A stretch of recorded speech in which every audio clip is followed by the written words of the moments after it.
नमस्कार दोस्तों, मैं Priyanka Pandey new life online academy में आप लोगों का स्वागत है। आज हम लोग बाल मनोविज्ञान का चैप्टर 3 अनुवांशिकता एवं वातावरण पढ़ेंगे, जिसको हम लोग पर्यावरण या वंशानुक्रम भी कहते हैं।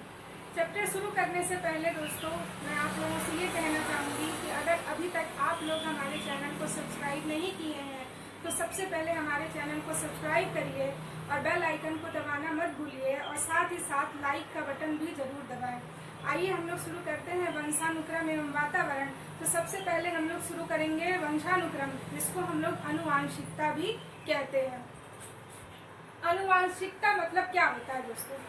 अनुवांशिकता मतलब होता है कि वंशानुगत गुणों का एक पीढ़ी से दूसरी पीढ़ी में स्थानांतरण या हस्तांतरण, इसे हम लोग कहते हैं अनुवांशिकता। ठीक है, वंशानुगत गुणों का एक पीढ़ी से दूसरे पीढ़ी में स्थानांतरण को हम लोग क्या कहते हैं? अनुवांशिकता। अनुवांशिकता के कारण दोस्तों सामाजिक, मानसिक व शारीरिक गुणों का विकास होता है। एक मनोवैज्ञानिक है वुडवर्ड, इन्होंने कहा था कि अनुवांशिकता में वो सभी बातें निहित होती हैं जो व्यक्ति के जीवन प्रारंभ करने से पूर्व मतलब जन्म से नहीं, जन्म से लगभग 9 माह पूर्व जब गर्भाधान के समय व्यक्ति में जो उपस्थित होती हैं वही वंशानुक्रम में वो सारी बातें निहित होती हैं। ठीक है, अब हम लोग देखते हैं मनोवैज्ञानिक है जेम्स ड्रेवर। ठीक है, इनके अनुसार क्या है? जेम्स ड्रेवर के अनुसार क्या है? शारीरिक एवं मानसिक विशेषताओं का माता पिता से संतानों में हस्तांतरण होना अनुवांशिकता कहलाता है। ठीक है, शारीरिक एवं मानसिक विशेषताओं का माता पिता से संतानों में हस्तांतरण होना अनुवांशिकता कहलाता है। अनुवांशिकता का प्रभाव क्या क्या होता है? अनुवांशिकता का प्रभाव क्या क्या होता है? तो इसमें 3 प्रभाव है अनुवांशिकता का। पहला है शारीरिक लक्षणों पर प्रभाव, दूसरा है बुद्धि पर प्रभाव और तीसरा है चरित्र पर प्रभाव। शारीरिक लक्षणों पर प्रभाव कैसे पड़ता है दोस्तों? शारीरिक लक्षणों पर मतलब जिस प्रकार से माता पिता होंगे, जैसा उनका रंग रूप होगा, लंबाई, चौड़ाई, ऊंचाई, शारीरिक आकृति, बनावट, उसी प्रकार से उनकी संतानें होंगी। जो जुड़वा बच्चे होते हैं वो 2 द्वियुग्मक बच्चे होते हैं। ठीक है, वो 2 पृथक पृथक युग्म जो से मिलकर बनते हैं। देखने में बच्चे तो परस्पर सेम होते हैं, पर उनमें भी परस्पर काफी भिन्नता पाई जाती है। उन बच्चों के गुणों और विकास के लिए जिम्मेदार होता है, तो वो क्या होता है? वृद्धि और विकास के लिए जिम्मेदार होता है, तो वो होता है अनुवांशिक गुण। ठीक है, और दोस्तों शारीरिक लक्षणों के जो वाहक जीन्स होते हैं, शारीरिक लक्षणों के वाहक जीन होते हैं जो वो प्रखर और प्रतिगामी 2 प्रकार के होते हैं। शारीरिक लक्षणों के वाहक जीन 2 प्रकार के होते हैं, प्रखर और प्रतिगामी। हमें पता है कि जीन जो है जोड़ों में होता है, जीन्स जो है जोड़ों में होता है, और हम कुछ लोगों में कुछ विशिष्ट प्रकार के लक्षण देखने को मिलते हैं, जैसे कि कलर ब्लाइंडनेस या रंग आंद्रता भी बोलते हैं जिसको। तो ये किस वजह से होता है? तो दोस्तों जब जोड़ों का दोनों जीन जो होता है, दोनों जीन प्रखर होगा तो हमें ये विशिष्ट लक्षण दिखाई पड़ेगा। अगर जोड़े का एक जीन प्रखर है और एक प्रतिगामी है तो जो प्रखर वाला जीन है वही अस्तित्व में रहेगा। प्रतिगामी जीन जो होता है वो आगे संप्रेषित होता है, प्रतिगामी जीन आगे संप्रेषित होता है और उसके लक्षण हमें अगली पीढ़ी में दिखाई पड़ते हैं। एक बात और बताना चाहूंगी दोस्तों आप लोगों को, समलक्षणी किसे कहते हैं?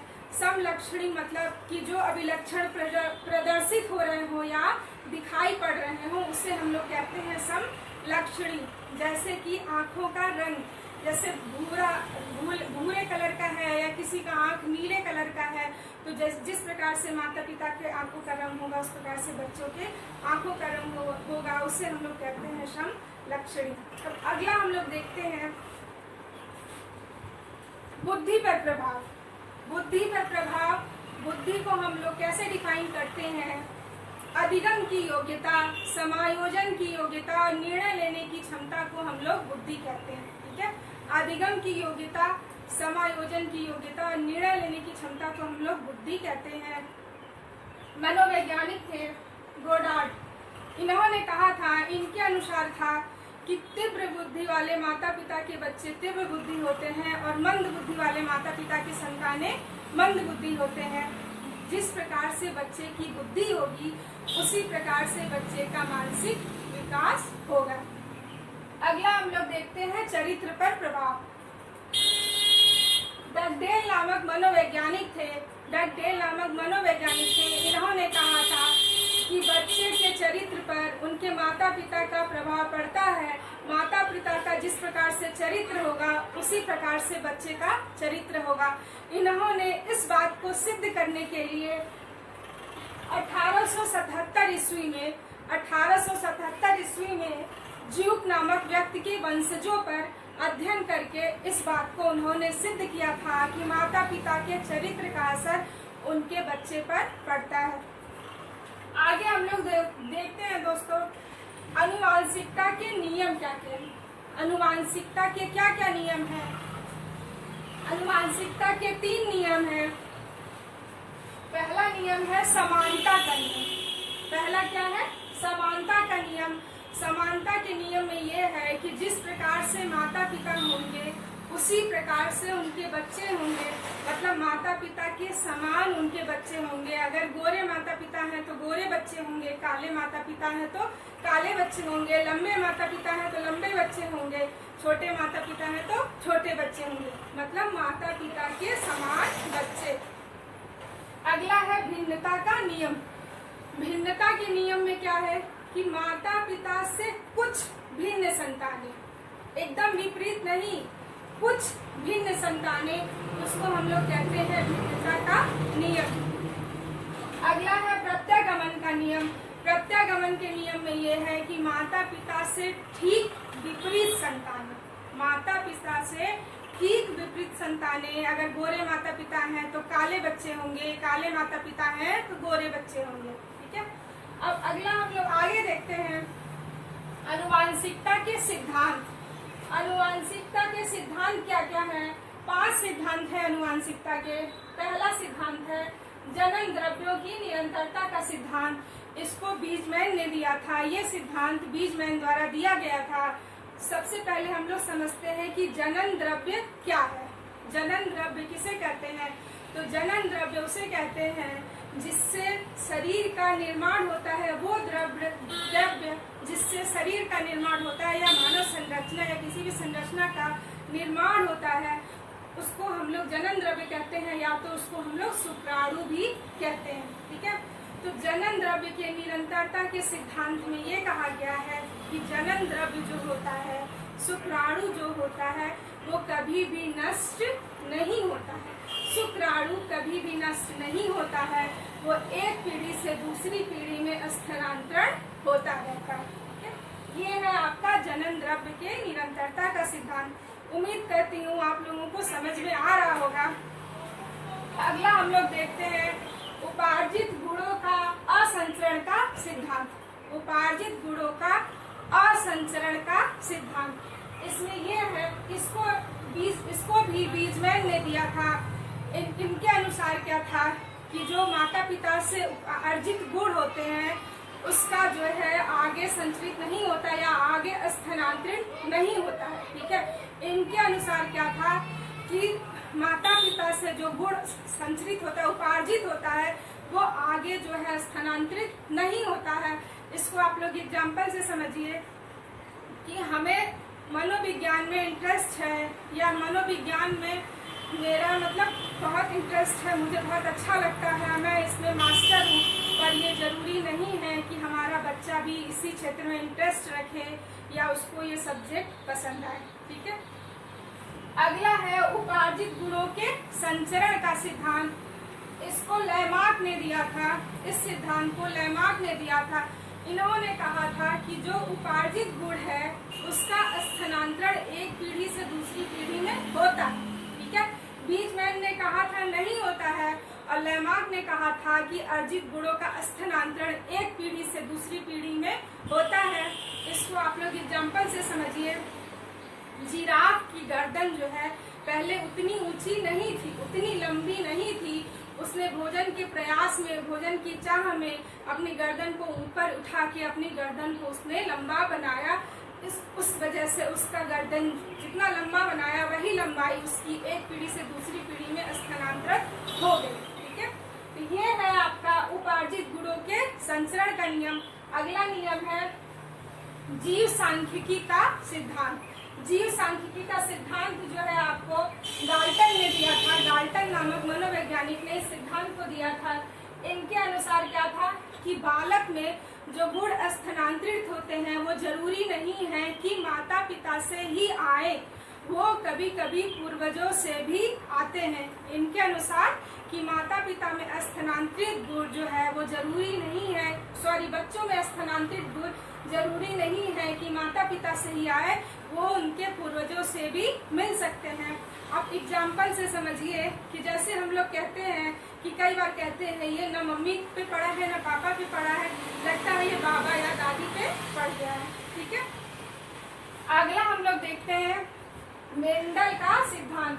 ठीक है, मेंडल का सिद्धांत, इन्होंने जो है सफेद चूहों पर और मटर के दानों पर अध्ययन करके इस बात को बताया था, उस पर प्रयोग किया था उन्होंने। इनके अनुसार क्या था कि एक ही माता पिता से उत्पन्न संतानें जो होती हैं वो भिन्न भिन्न हो सकती हैं। ठीक है, एक ही माता पिता से उत्पन्न संतानें वो भिन्न भिन्न हो सकती हैं। मतलब कि अगर एक माता पिता के 4 बच्चे हैं तो जरूरी नहीं है कि चारों संतानें एक तरह से हो। ठीक है, अगला हम लोग देखते हैं, अब वंशानुक्रम और आनुवांशिकता हम लोग का खत्म हो गया। अब हम लोग देखते हैं वातावरण या पर्यावरण। दोस्तों, पर्यावरण क्या है? पर्यावरण का मतलब होता है वातावरण, वातावरण का अर्थ होता है पर्यावरण।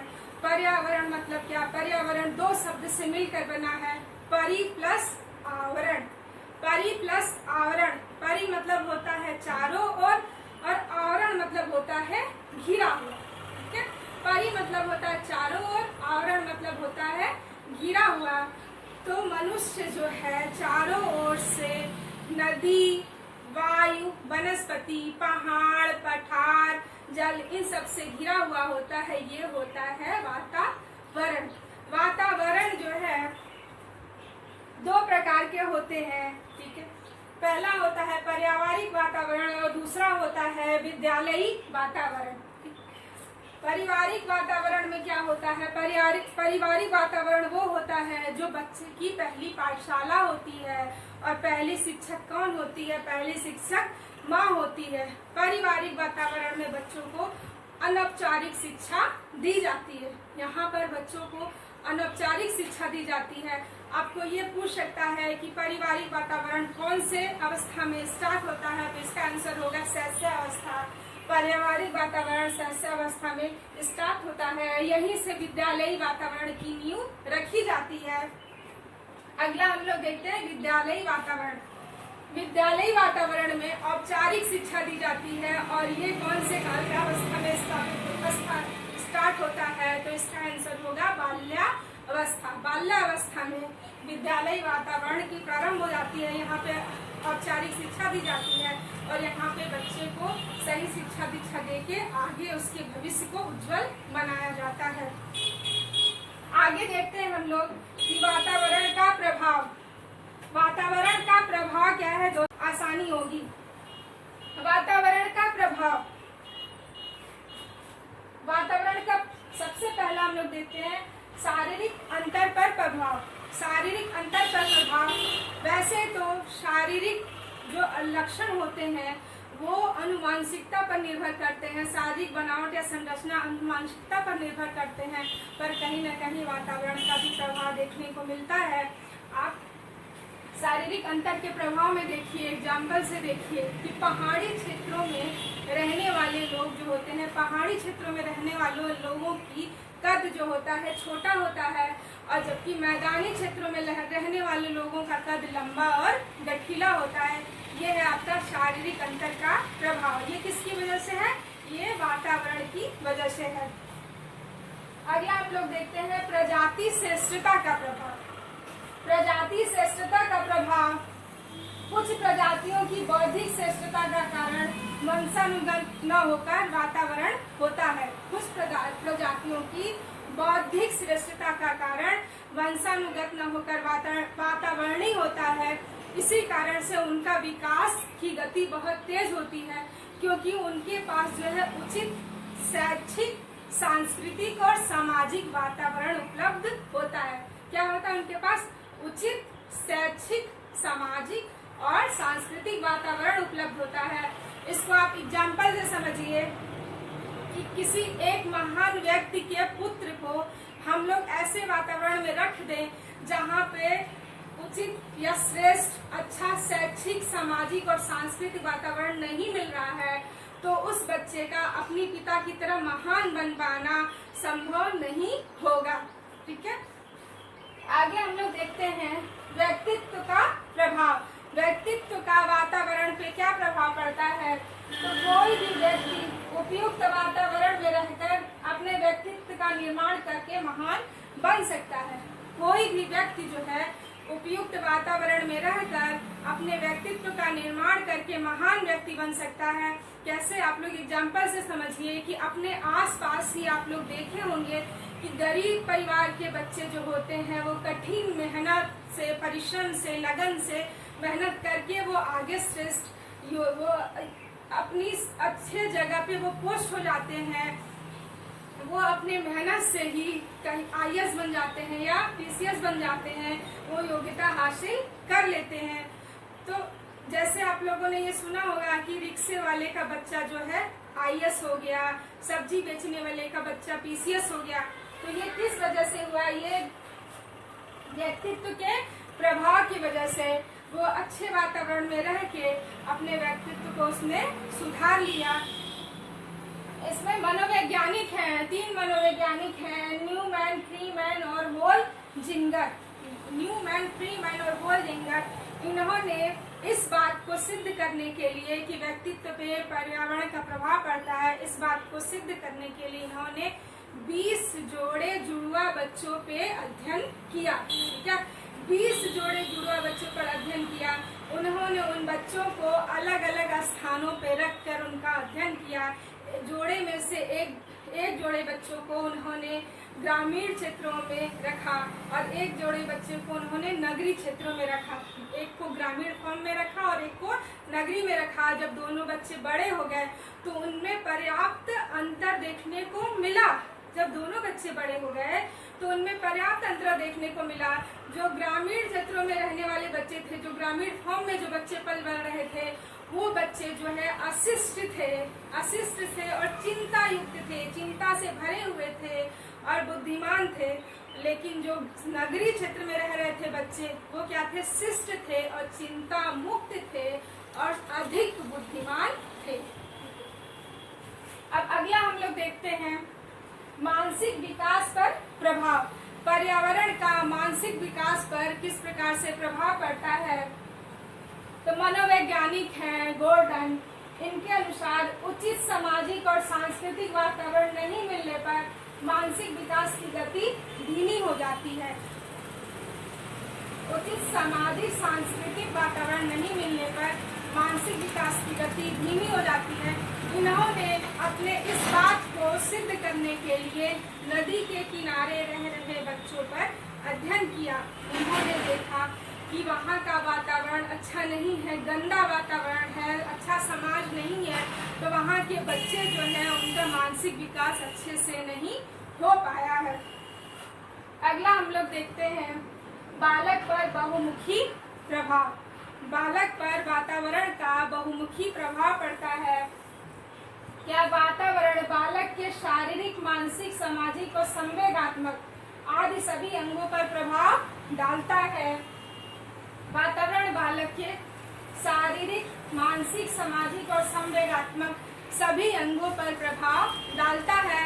इसका एग्जाम्पल हम लोग इमरान के जंगली बालक से ले सकते हैं। इसका एग्जाम्पल हम लोग एवरान का जंगली बालक से ले सकते हैं, जिसको बचपन में ही भेड़िया उठा ले गया था, जिसको बचपन में ही जानवर उठा ले गए थे। ये जो है कुछ शिकारियों द्वारा इस बच्चे को भेड़िया उठा ले गया था। कुछ शिकारियों द्वारा इस बच्चे को 1799 ईस्वी में 1799 ईस्वी में 1799 ईस्वी में इसको जो है शिकारियों द्वारा पकड़ा गया। तब इस बालक की उम्र लगभग 11 से 12 वर्ष की थी। तब उस समय इस बालक की उम्र लगभग 11 से 12 वर्ष की थी। ये बच्चा जो है एकदम जानवरों की तरह व्यवहार कर रहा था, दोनों हाथ दोनों पैर से चल रहा था और जानवरों की तरह बोल रहा था। इंसानी भाषा इसको समझ में नहीं आ रही थी, तो इंसान की तरह से इसको बोलने के लिए या सोचने समझने के लिए इसको इंसानों के सभ्य समाजों के बीच में रखा गया। फिर भी जो है सारे प्रयास हमारे विफल हो गए। आज हम लोग का आनुवांशिकता एवं वातावरण का टॉपिक खत्म हो गया है। वीडियो लंबा होने की वजह से इससे रिलेटेड क्वेश्चन आंसर मैं आपको आज नहीं दे पा रही हूँ। अगले वीडियो में इससे रिलेटेड क्वेश्चन आंसर मैं आप लोगों को प्रोवाइड करवा दूंगी। आज के लिए धन्यवाद।